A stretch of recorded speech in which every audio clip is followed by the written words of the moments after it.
السلام علیکم۔ اگر آپ میرے چینل پر نئے ہیں تو میرے چینل کو سبسکرائب کر لیں، شکریہ۔ ہمارے خاندان میں رواج تھا کہ لڑکی کے پیدا ہوتے ہی بزرگ اس کا رشتہ اپنے کسی قریبی عزیز کے بیٹے سے طے کر دیتے تھے۔ دادی نے میرا رشتہ پھوپھی کے بیٹے کاشف سے طے کر دیا۔ بچپن بے فکری میں گزر گیا۔ میٹرک پاس کیا تو گھر میں میرے مستقبل سے متعلق باتیں ہونے لگی۔ تب مجھے معلوم ہوا کہ دادی نے میری بات بچپن میں ہی طے کر دی تھی، لیکن المیہ یہ تھا کہ آج تک میں نے اپنے ہونے والے منگیتر کو دیکھا نہیں تھا۔ پھوپھی کراچی کی رہنے والی تھی۔ جب وہ ہمارے گھر آتی اپنے بیٹے کاشف کی تعریفیں کرتی، لیکن مجھے ان کا تعریفیں کرنا ذرا بھی اچھا نہیں لگتا تھا۔ میں پھوپھی کے گھر نہیں جایا کرتی تھی۔ ایف اے کا امتحان دیا تو اچانک ابو کے ساتھ ان کے گھر جانے کا اتفاق ہوا۔ ابو مجھے ان کے پاس چھوڑ کر واپس لاہور چلے گئے۔ وہ صرف 4 روز رہے کہ ان کی چھٹی زیادہ نہ تھی۔ پھوپھی نے اصرار کیا کہ شازیہ کو کچھ دنوں کے لیے یہاں رہنے دو۔ میں بھی وہاں اس لیے رہ گئی، جاننا چاہتی تھی آخر کاشف کیسا لڑکا ہو جس کو میں نے دیکھا بھی نہیں تھا اور اس سے میری شادی ہونے والی تھی۔ کم از کم اس کی عادات و اطوار تو دیکھ لوں۔ یہی سوچ کر رہ گئی۔ کئی دنوں تک اس سے بات نہ کی کیونکہ حجاب مانا تھا۔ اس نے بھی کلام نہ کیا، اس کی طرف دیکھتی نہ تھی۔ کلام تو ایک طرف رہا۔ ایک دن مجھے بخار آ گیا، تب عیادت کے بہانے کاشف نے بات کر پوچھا کہ کیسی طبیعت ہے شازیہ، دوائی لی یا نہیں۔ اس کے منہ سے مجھ کو اپنا نام لینا اچھا لگا۔ آہستہ آہستہ ہم دونوں باتیں کرنے لگے۔ یوں 1 ماہ بیت گیا اور میری چھٹیاں ختم ہو گئی۔ میں واپسی کی تیاری کرنے لگی کیونکہ بھائی مجھے لینے آئے تھے۔ اگرچہ دل اداس تھا مگر مجبوری تھی، میرا یہاں سے جانے کو بالکل بھی دل نہیں چاہ رہا تھا۔ کاشف سے تنہائی میں بات کرنے کا موقع بھی نہیں مل رہا تھا۔ 2 منٹ کو میں کمرے میں اکیلی ہوئی۔ کاشف اسی موقع کا منتظر تھا۔ وہ فوراً اندر آیا اور بولا، شازیہ بتاؤ اب کب آؤ گی؟ اب میں نہیں، تم ہمارے گھر آؤ گے؟ میں نے جواب دیا۔ بس اتنی بات وقت رخصت ہو پائی، تب ہی پھوپھی کمرے میں آ گئی اور وہ باہر نکل گیا۔ گھر آئی تو سب کچھ بدلا بدلا سا لگتا تھا۔ میرا دل تو وہاں ہی رہ گیا تھا، اپنے گھر میں جی نہ لگا۔ اسی کیفیت میں وقت گزرنے لگا۔ کاشف کی یاد ایک سرمایہ تھی، اس کے سہارے سال گزر گیا۔ سوچتی تھی جانے وہ گھڑی کب آئے گی جب کاشف ہمارے گھر آئے گا۔ اللہ نے سن لی کہ ایک شام جب میں اسی کے بارے میں سوچ رہی تھی کہ دروازے کی گھنٹی بجی۔ میں دروازہ کھولنے کو گئی، گمان میں بھی نہ تھا وہ ہوگا۔ گیٹ کھولا تو سامنے کاشف تھا۔ مجھے اپنی نگاہوں پر یقین نہ آیا تھا کہ واقعی کاشف میرے سامنے ہے۔ میں نے اسے اندر آنے کو کہا۔ وہ گھر والوں سے ملا۔ اس نے میرے دونوں بھائیوں کے بارے میں پوچھا۔ تبھی امی نے کہا، شازیہ جاؤ کچھ کھانے پینے کا بندوبست کرو۔ جب وہ چائے پینے لگا تو بولا، ممانی جی چائے بہت اچھی ہے، کس نے بنائی؟ امی بولی، شازیہ نے بنائی ہے۔ تب اس نے ستائش بھری نظروں سے میری طرف دیکھا اور میں شرم سے گلابی ہو گئی۔ کاشف زیادہ وقت میرے چھوٹے بھائی کے ساتھ گزار رہا تھا کیونکہ عامر میٹرک کا امتحان دے کر فارغ ہو چکا تھا اور ابو کاروبار کے سلسلے میں باہر رہتے تھے۔ بڑے بھائی ڈاکٹر تھے، وہ صبح اسپتال چلے جاتے اور رات کو لوٹتے۔ ان کے پاس تو وقت ہی نہیں تھا۔ ایک دن امی شاپنگ کرنے بازار گئی ہوئی تھی۔ عامر بھیا اور کاشف کسی دوست سے ملنے چلے گئے۔ گھر میں ملازمہ اور میں رہ گئے۔ تھوڑی دیر بعد بھائی اور کاشف آ گئے۔ عامر نہانے چلا گیا۔ یہی وہ لمحات تھے جب ہم کو باتیں کرنے کا موقع مل گیا۔ میں نے ملازمہ کو کچن میں بھیج دیا۔ اس نے پوچھا، شازیہ تم نے میرے بغیر اتنے دن کیسے گزارے؟ میں نے کہا، جیسے خوشبو کے بغیر پھول۔ پھر اس کے بعد کاشف کی واپسی کی تیاری شروع ہو گئی، لیکن میرا دل نہ چاہتا تھا کہ وہ جائے۔ میں نے اصرار کیا کہ ابھی مت جاؤ، جانے دو تاکہ امی اور ابو کو تمہارا رشتہ لینے بھیج سکوں۔ اس نے جواب دیا۔ پھر اس کے جانے کے 1.5 ماہ بعد ہی پھوپھی رشتہ لے کر آ گئی۔ امی ابو تو راضی تھے ہی، فوراً ہماری منگنی کر دی گئی۔ منگنی اس قدر دھوم دھام سے ہوئی جیسے شادی ہو رہی ہو۔ ہم نے ایک دوسرے کو انگوٹھی پہنائی۔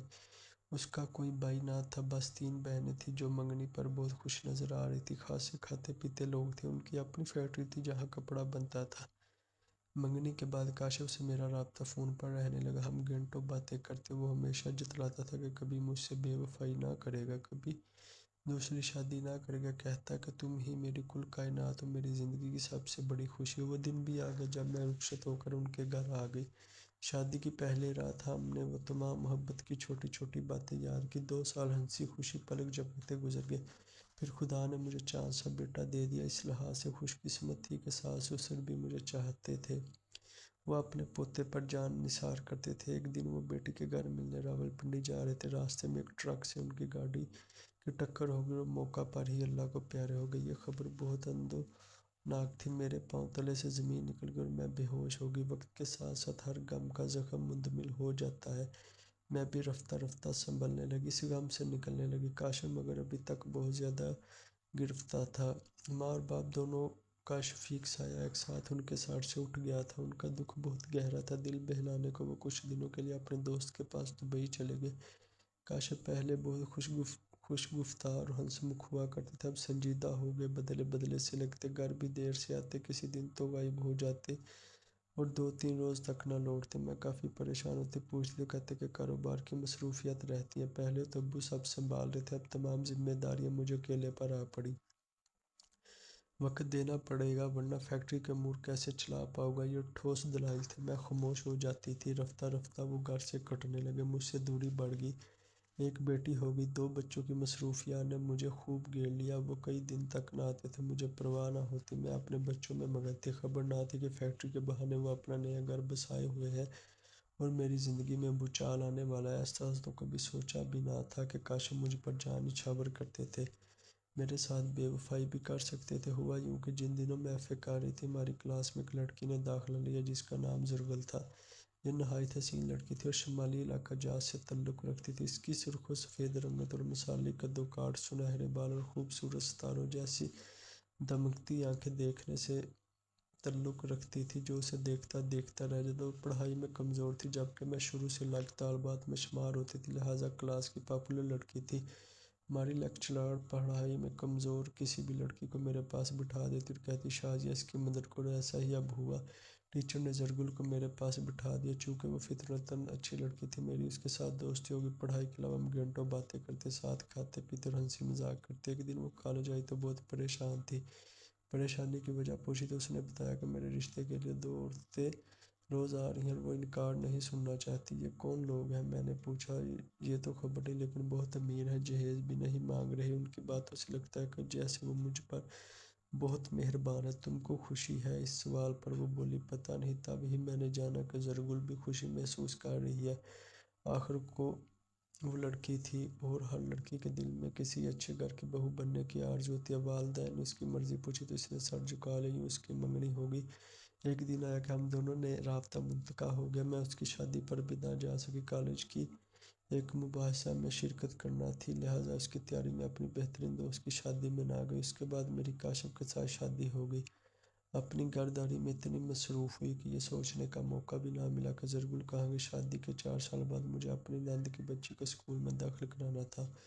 میں نبیلہ کے ہمراہ ایک پرائیویٹ اسکول گئی، وہاں برآمدے سے گزرتے ہوئے کمرے میں بیٹھے ٹیچر پر نظر گئی، دیکھا کہ کرسی پر زرگل سے ملتی جھکتی لڑکی بیٹھی تھی۔ وہ کسی گہری سوچ میں ڈوبی ہوئی تھی۔ میں کلاس روم میں چلی گئی اور اس سے بات کی۔ وہ واقعی زرگل تھی، بے اختیار میرے گلے لگی اور رونے لگی۔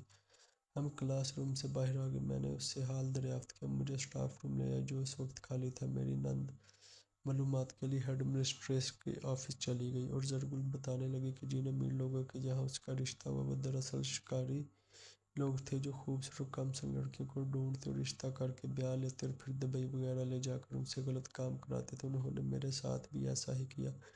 اس نے بتایا کہ میری ساس اور نندیں بھی اس بازار کی تھی جو پاکستان آ کر شرافت کا لبادہ اوڑھ لیتے تھے۔ یہ پورا خاندان ہی اس قسم کے کاموں میں ملوث تھا۔ ان کا دھندا دوسرے ملکوں تک پھیلا ہوا تھا۔ ان کو کچھ بڑے لوگوں کا رسوخ حاصل تھا جس کی وجہ سے یہ کامیابی سے بردہ فروشی کرتے تھے۔